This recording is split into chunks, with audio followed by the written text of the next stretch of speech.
a firmeza a cair. Fala, Luciano, boa tarde. Deu tempo do vinho, não deu? Deu, cara. Pior que deu. Você descobriu. Eu falei, vou dar uma fugidinha aqui. Aí já viu, né? Mas é isso. Luciano Couto sempre aqui participando com a gente, diretamente de Portugal. Luciano que está para chegar no Brasil, hein? Está quase de passagem aqui para o Brasil para passear, né, Luciano? Depois que o cara vai para Portugal, só vem ao Brasil e passeio. Cara, eu tenho que aí curtir, tentar curtir, né? Agora com essa quarentena e esse verão maravilhoso. Tô com uma saudade. Aqui tá dando 4, 5 graus. Ontem foram 4, hoje 5 graus. Tá muito frio. Eu sou um cara que não me dou muito bem com frio. E vim aqui mesmo a trabalho e já tô assim ansioso para chegar logo ao Brasil. Verdade. Até a confraternização do Cigar Show está comprometida, porque se os restaurantes, bares e afins continuarem aí com esse problema de não poder consumir, mas ainda não, né, Luciano? A gente faz um churrasco, a gente vai dar um jeito. A gente dá um jeito, a gente arruma uns vinhos aí, uma carne, aí a gente se embola em algum quintal aí que tudo certo. O negócio é estar junto, mais importante que o local. E nós aqui vamos conhecer o Luciano pessoalmente, porque eu não conheço, né? Acho que ninguém da equipe conhece, vamos poder conhecer. E vamos ver se o Luciano é de verdade ou não. Tem essa, né? Quando a gente vê muita pessoa de longe, a gente não sabe. Vai comprovar que o Luciano existe. Mas, Luciano, a gente está falando de quarentena no Brasil, nessa história, acabou as eleições, os governadores e prefeitos, vulgo ditadores, estão querendo aí mostrar mais uma vez as asas, né? Não aprendeu na primeira vez, querem voltar. Mas antes de você comentar como que você vê isso aqui no Brasil, eu queria que você falasse como está aí na Europa, porque no Reino Unido a vacina começa na próxima segunda-feira, se não estou enganado. Expectativa muito boa. Expectativa muito boa com o Reino Unido, uma vacina que surpreendeu a todos. O pessoal estava mais focado no Coronavac, na vacina chinesa, que foi aprovada, segundo algumas informações, em órgãos comprados, né? Ou seja, uma vacina nada segura. E essa confusão ainda está aí no Brasil, que eu sei. Mas aqui a expectativa muito boa, as bolsas estiveram até altas, consideráveis, né? A bolsa no Brasil chegou a quebrar um recorde novamente essa semana, por conta dessa expectativa de uma empresa séria que está produzindo uma vacina que tem tudo para ser exemplo para outras fábricas, inclusive outras empresas que estão produzindo também. Então, a expectativa está muito boa. Porém, devido ao período frio, né, o período frio aqui em Portugal, na Europa, a gente está com muito frio, o índice de pessoas com gripe normal, pneumonia, isso daí já é um índice, se pegar a última década, vai ver que foi sempre assim, não mudou nada. Essas pessoas estão sendo acrescidas ao quadro do Covid. E com isso, o governo de Portugal, que para mim, na primeira a avaliação, ele agiu muito bem, nessa eu acho que nem tanto. Ele instituiu aqui uma quarentena de fim de semana a partir de 1h da tarde. A gente não pode mudar de conselhos, de cidades, só podemos ir no supermercado até 1h da tarde, ou seja, aglomera todo dia o trânsito intenso. Para hoje eu sair na hora do supermercado, eu levei no mínimo 30 minutos para sair do supermercado de carro, fora a fila dentro, né? Então aglomerou todo mundo, uma estratégia muito, para mim, fraca, né? Para não chamar outra coisa. O pessoal está com muito medo de uma segunda onda, terceira onda, mas o que dá a entender é que eles estão ignorando casos de sucessos de pessoas que não fecharam. Então, está desse nível. Mas o que mais surpreendeu foi realmente a questão da vacina no Reino Unido. Portugal já comprou 22 milhões de vacinas. São uma população de 10, 11 milhões, ou seja, vão ser vacinados em 2 fases, fora, né, os imigrantes que estão aqui. A gente acredita que até fevereiro, março do ano que vem, as coisas estejam bem controladas e que todos estejam vacinados.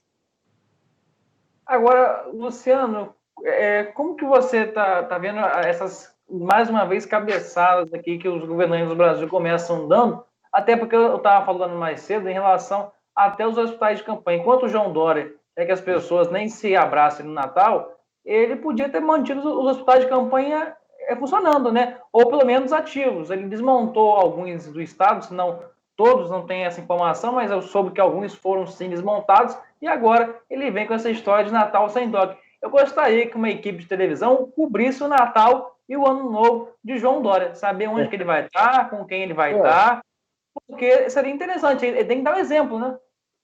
Vão cobrir, certamente. Vão cobrir. Mas, assim, Daniel, não vou falar que foi maldade dele ou incompetência o que ele fez com relação aos hospitais de campanha. Porque maldade é quando você faz algo querendo ganhar em cima. Você usa a vida das pessoas para ganhar dinheiro em cima. Tudo indica que parece que foi isso, mas eu não posso julgar. Mas incompetência é aquela pessoa que calcula mal as coisas, gasta o dinheiro que não é seu, que é do pagador de impostos, e com isso gera esse transtorno do qual ele está gerando agora. Não importa se Dória agiu com maldade ou incompetência, o que importa é que quem pagou a conta fomos nós. E isso não pode ser tolerável. Esse cara está com... A gente ouve o resumo muito bem do Josias Fiuza, um cara que eu sigo, acompanho sempre, estou acompanhando suas análises. O cara gostou desse troço de ditadura, ele gostou de mandar, de achar que pode fazer e acontecer, né? E só uma pessoa pode dar um basta a ele, é o povo. Fala, ó, acabou aqui. Tem essa história, você não paga as minhas contas, eu paguei a sua conta de incompetência no mínimo. E tudo indica que, pelos indícios aí, tem coisa já surgindo. Mas, no mínimo, foi incompetência. Então, peraí, você não pode mais dar pitaco. Você tinha que primeiro pedir desculpa pelo que você fez. Isso é um exemplo do Dória, né? Fora outros que seguiram na mesma situação, inclusive em nossa cidade. Foi gasto uma fortuna para aquele elefante que não ficou. E quem ganhou dinheiro com isso? Né? Quem ganhou dinheiro com isso? Então, isso tudo tem que ser questionado. Então, não importa se foi por maldade, se foi por má gestão, essa turma tinha que, no mínimo, pedir desculpas, perdão e baixar a bola. Né? Sentar com as pessoas e falar, pô, como é que a gente vai resolver essa questão das empresas que estão fechadas hoje, mais de 600 mil empresas no primeiro mês de pandemia fechada. Como é que a gente vai resolver essa questão do desemprego, que, graças a Deus, uma gestão legal e alguns posicionamentos de alguns políticos voltou até a subir no último mês, mas, assim, e os que estão desempregados? É isso que nós temos que resolver. Nós tivemos um caso agora terrível em Campos, de um suicídio, e várias outras doenças de ansiedade que estão sendo acarretadas por causa desse medo, por causa dessa coisa. O negócio é sério, ninguém está falando que não é, não. Tem que encarar, tem gente morrendo com isso, né? Mas, espera aí, você vai usar isso para amedrontar?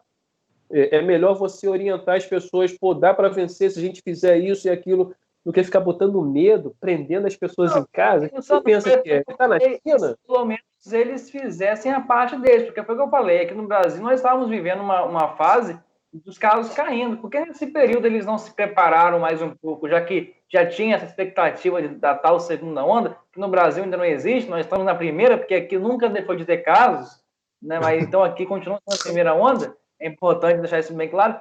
Aí agora, eu estava até falando de um post da prefeitura aqui de Campos, que botou, eu vou até falar para você, comentei com os meninos mais cedo, e botou uma foto de um leito e botou mensagem ali para amedrontar as pessoas, botou uma foto que você pode escolher onde ficar agora. Depois pode ser uma equipe médica que define por você, e um fundo de um leito, um negócio meio sombrio, e aí a população aqui nos comentários massacrando e falando que na época das eleições tudo era permitido, tudo podia, inclusive o próprio prefeito em busca da eleição fazia. Então as pessoas, eu acho que elas não estão mais caindo nesse papo aqui, mas eles continuam nessa cabeçada de botar medo no povo, botar pânico e não fazer o básico.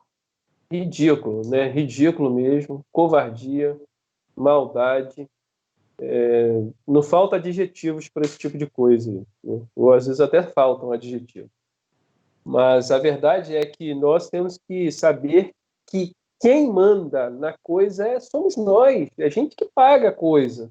né? A gente coloca a turma ali para gerir. Essa consciência aí é muito importante. Por isso que eu não me importo enquanto a Constituição for cumprida, coisa que, pelo visto, no STF não vai ser mesmo, eles não estão preocupados com isso, mas se aquilo ali valesse de verdade, eu um pouco me importava, sei lá, quem lá tivesse, né? Porque quem é das ordens é quem paga os impostos, é quem paga os salários dessa turma aí. Mas, pelo visto, eles não respeitam isso, não. Então, a gente vai ter uma briga aí durante um bom tempo. O Brasil é um país novo, uma democracia nova, vai precisar enfrentar esses gigantes aí, esses demônios, porque não vai ser moleza, não. Não tem sido, mas tem dado grandes passos, né? Tô feliz com o que está acontecendo no que diz respeito à resposta. O povo está votando, está querendo diferença. Não estou falando muito o caso da nossa cidade, não. Ali não tinha muita opção, né? Acho que o Rio de Janeiro também não tinha opção. Você ia fazer o quê? Numa situação, para mim, quando você não tem opção, é você agir como dono da cidade. É você agir como um pagador de imposto. Não tem que baixar a cabeça para ninguém. Quem estiver lá, meu irmão, a situação é essa, tem que ser cumprido e vamos pressionar, né? Se a gente age assim, meu irmão, a coisa muda. Pode ir filho de quem for, pai de quem for, que a gente vai estar avançando. E eu não vou aceitar, em hipótese alguma, largar de dar um mergulho na minha praia por conta de ditadorezinhos, né? Daí jamais. Eu não vou ao Brasil para isso. Eu vou para estar, claro, com responsabilidade, com minha família, com os meus amigos. Não vou abusar, porque eu sei que o negócio é sério.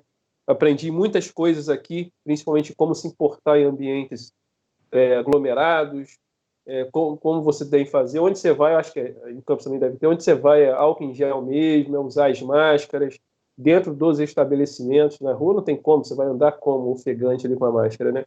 Mas se precaver, porque o negócio é sério, né? Talvez se você não sofra nada, porque você é um garoto, mas você pode levar para alguém dentro de casa que não vai ter tanta... A gente perdi um colega agora aí, o Paulinho da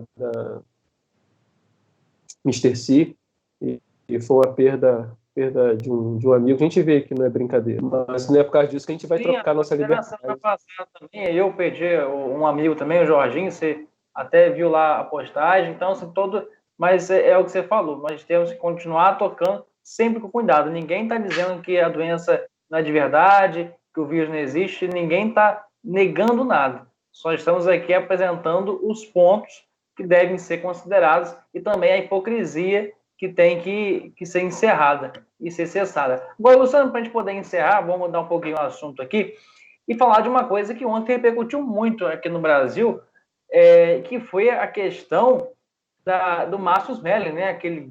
O grande humorista, diretor da TV Globo, da parte do humor da Globo. Eu, particularmente, era fã do cara, só que o que ele fez ali ontem, detalhado, todos puderam ali saber, foi algo assustador. E o pior foi que a empresa que ele trabalha, ou trabalhava, tá passando um pano assim, de forma... Eu acho que é mais fácil eles demitirem de forma até mais grosseira a vítima, que no caso foi a Dani Calabresa, uma das vítimas, do que como fizeram com ele, porque meio que esconderam ele, tiraram e foi... Agora, com aquele ator, não sei se você lembra, José Maia, na época foi um escândalo que saiu até no Jornal Nacional. Agora, com o Márcio Smelling, não acontece isso, e até a classe artística também demorou muito para se posicionar. Como que você vê aí essa questão dos dois pesos, duas medidas, e até um cara, uma pessoa, né, que é da mídia, precisou primeiro uma grande atriz e comediante que foi, Dani Calabresa, falar alguma coisa para todo mundo começar a apoiar, porque no início todo mundo estava apoiando ele. Então, esse caso, Daniel, assim como outros, a gente tem que ver com muito cuidado. Primeiro, para a gente ter noção de por quantas décadas nós fomos manipulados por esse veículo de comunicação. Ele realmente colocava quem ele queria no poder. Ele contava a história que ele queria. Tem um livro, se não me engano, Destruindo Reputações. E a Rede Globo sempre foi uma destruidora de reputações. Eu lembro de um caso que ela pintou com a vida de um empresário, destruiu a carreira dele, falando que ele tinha roubado, não sei o quê. Quando a justiça averigou 2 ou 3 anos depois, o cara já tinha quebrado, o cara não tinha feito nada. Mas tinha uma matéria de quase 1 hora no Fantástico falando porque era um inimigo, um cara que não anunciava mais lá. Então ela fez isso durante a vida. Mas esse caso é interessante porque você citou muito bem o José Wilker mais atrás, quando teve uma situação semelhante, talvez até mais simples. Mas o que acontece ali? Né? A gente tem alguns colegas lá que atendem, a gente ouve algumas coisas, não posso dizer 100%. O que acontece ali? Foi o José Maia mesmo. Zé Maia, desculpa, eu confundi aqui. E o que acontece ali? Existem pessoas e pessoas. Existem funcionários e funcionários. O caso do nosso amigo aí, comediante, é um pouco diferente porque ele tem informações. Então as pessoas tentaram proteger porque existem outros manda-chuvas que também participavam da coisa. Não era ele nunca fez nada sozinho ali. Uma coisa que eu aprendi como empresário, que ninguém, nenhum funcionário, nenhum colaborador faz nada sozinho dentro da sua empresa. Tem que ter a conivência de alguém. Alguém tem que autorizar isso. Um chefe, um superior, um dono. E parece que no caso dele, meu amigo, eles tentam acobertar ao máximo porque a coisa está muito embaixo. Ela pode sim ser demitida, como as pessoas estão botando pressão ali, né? Coisa suja. É um mundo sujo, é um mundo de poder, um mundo muito sujo ali. Ela, a Calabresa, teve coragem, outras talvez não tiveram coragem, porque o preço a se pagar é muito caro, é muito alto. Mas, para mim, numa situação dessa, é mais alto ficar calado. E ainda bem que uma pessoa, uma voz até importante, que não chegou lá por ter feito o teste do colinho, chegou lá ela já era competente antes de chegar lá, né? Já era conhecida nos programas, por views do YouTube dela sempre foram altos. E talvez isso deu a ela respaldo para encarar essa coisa nojenta. Né? Isso é uma coisa nojenta, coisa que merece nem ser comentada. É resolver a minha situação, prender e seguir com a vida. E aí todos estão na expectativa de repente, amanhã, no Fantástico, no mínimo, aparecer uma reportagem, porque no G1 não tem nada, nos portais a gente não vê nada. Ou então vão voltar o Drauzio Varela para dar um abraço de consolação, porque chegou até uma diretora, na época, lá quando explodiu, que estava muito recente, dizer que ela indicou ao Márcio Smelling em terapia, porque ele estava chorando muito. Agora ele tem que realmente chorar muito, né? E em outro país já estaria preso. E a Globo fica aí. Mas foi o que você falou. José Maia era um ator. Fizeram aquilo tudo, tiraram ele, mancharam, acabou. Agora, já o Márcio Smelling também era diretor. Além de ator, é diretor. Então, ele tinha ali informações privilegiadas, deve saber muita coisa de outros colegas de patentes maiores. Então, isso aí explica um pouquinho o porquê do silêncio. Mas a população, o povo, os internautas estão cobrando uma posição mais dura da Globo. E a própria Dani Calabresa, ela, se você pegar a reportagem da Piauí para ler, ela lá explica que ela chegou a denunciar em todas as instâncias da Globo. E ela só tornou isso público porque ela não sentiu que foi feita uma justiça. Então aí ela botou público. Dá para perceber que ela nem queria que isso viesse a público. Nem queria manchar ele. Mas já que a Globo não fez o que deveria fazer, ela teve ali que falar. E como o Luciano falou muito bem, teve coragem e tornou tudo a público, e vamos esperar aí o que a ex-toda poderosa, né, que é assim que chama a Globo, já foi toda poderosa, não é mais. Vamos esperar o que essa empresa vai fazer aí daqui para frente. E ali a gente, claro, a gente tem que esperar a apuração da justiça, ver o que vai acontecer. Parece que outras pessoas estão tomando coragem para falar, né? Mas a gente vê num local tão poderoso, tão cheio de glamour, que falam que protegem tantas mulheres, se preocupam tanto com as minorias, etc. e tal, acontecem essas coisas. Imagine nos rincões do Brasil, né, onde realmente o crime, o assédio contra mulheres, contra pessoas de menor poder de força, talvez de influência, acontece mesmo. Quem sabe daí sai um bom exemplo para que outras vozes também surjam e comecem a denunciar para crimes como esse, não se repita. Às vezes eu vejo aqueles bordão, aqueles jargões que aparecem na Rede Globo, ou mesmo em outras emissoras, que falam assim, poxa, como que em pleno século XXI existe ainda homofobia? Meu irmão, como que em pleno século XXI existe pessoas assediando mulheres dentro de empresas, diretores sem necessidades? Né? E foi mundo, até porque o Danilo Gentili até fez um post ontem, né, onde justamente era colocado isso, porque o Márcio Smelly era um grande crítico do Danilo Gentili justamente porque ele achava que era um humor muito pesado, um humor que não está mais no padrão. E aí o Danilo Gentili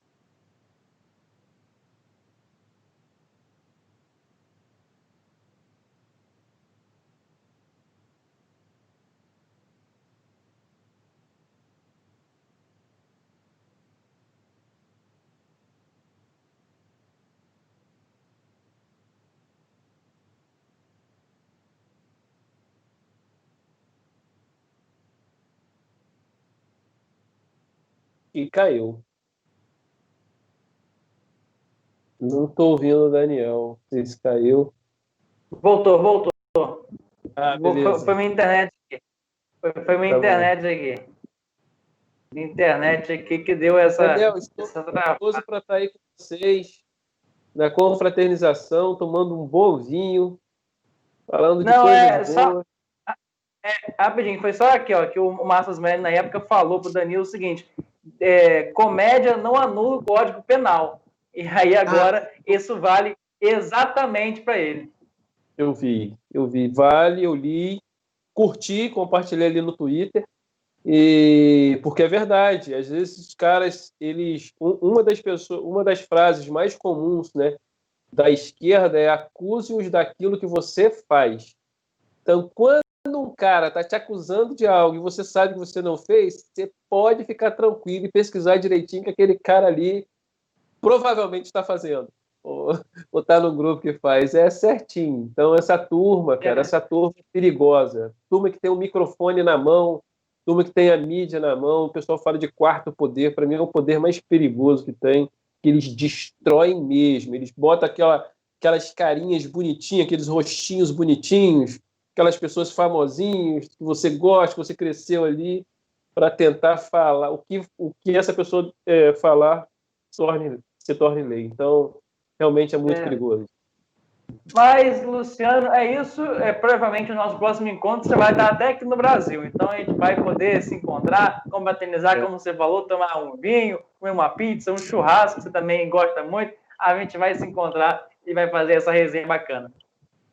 Com certeza. Estou ansioso aí para conhecer a turma. Abraço a todo mundo. Hoje, curtam o calor, né?